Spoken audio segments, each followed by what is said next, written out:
Good evening, ladies and gentlemen. I am Mekiel, and I am here representing the YNTA, the youth voice. Oftentimes, political parties pay lip service to the youth, but not the NTA. This is why I was chosen to speak tonight on issues that affect and impact the youth. Firstly, as you would imagine, employment is our number one concern. But as a young man, safety and security comes in a close second. The two issues, whilst seemingly separate and apart, are very related, especially for the youth.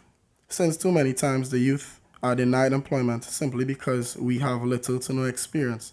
A catch 22. How do we experience no, how do we get experience if we are being denied job opportunities? Sadly, this sometimes leads to some being seduced by gang culture.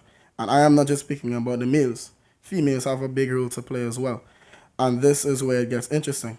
You see, working with the older folks at the NTA, I am convinced that they understand the synergies, the action consequence of the youth development, and the positive or negative outcomes that be derived, no, the positive or negative outcomes to be derived from action or inaction.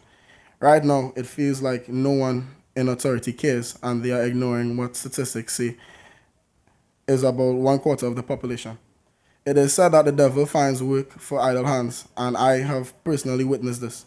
This is why the NTA and the YNTA firmly subscribe to the view that early childhood intervention with regards to cognitive testing is necessary to level the playing field in our education system, and that further improvements must take into consideration the outcomes for the youth.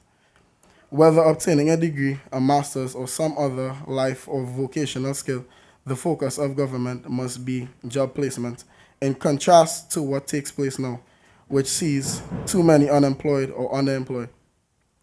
Education and academia cannot be seen as one of the same.